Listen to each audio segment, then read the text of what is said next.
لیے رسول اللہ صلی اللہ علیہ وسلم خود فرمایا کرتے تھے کہ میرے مصر سے دو تعلق ہے،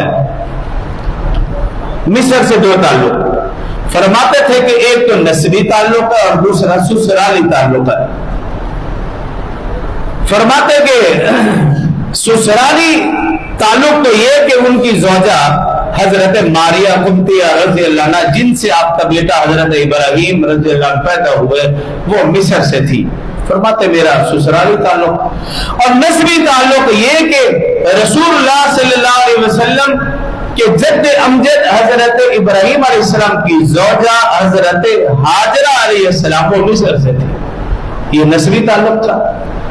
اور حدیث مبارکہ میں کہ رسول اللہ صلی اللہ علیہ وسلم جب بھی حضرت ابراہیم کا تذکرہ کرتے فرماتے ابی ابراہیم، اور جب حضرت ہاجرہ کا نام لیتے فرماتے اما ہاجرہ۔ ابی ابراہیم اور اما ہاجرہ کہہ کر ان دونوں کا نام لیا کرتے تھے۔ جد امجد ہیں رسول اللہ صلی اللہ علیہ وسلم کی، اور رسول اللہ صلی اللہ علیہ وسلم نے زندگی کے آخری حصے میں جب تھے تو صحابہ کرام سے فرمایا میرے صحابہ سنو، میری زندگی میں تو مصر فتح نہیں ہوا، لیکن اگر بعد میں مصر فتح ہو، تمام صحابہ کرام کو جمع کر کے کہا اہل مصر سے حسن سلوک کرنا،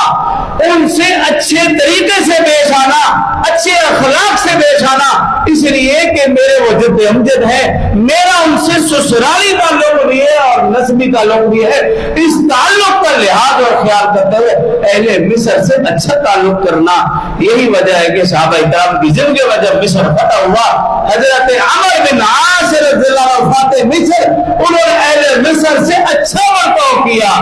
اور ان میں سے کسی کے اوپر بھی کوئی تکلیف اور پریشانی نہیں آنے دی، کیونکہ رسول اللہ صلی اللہ علیہ وسلم کی نسبت ان کے ساتھ تھی۔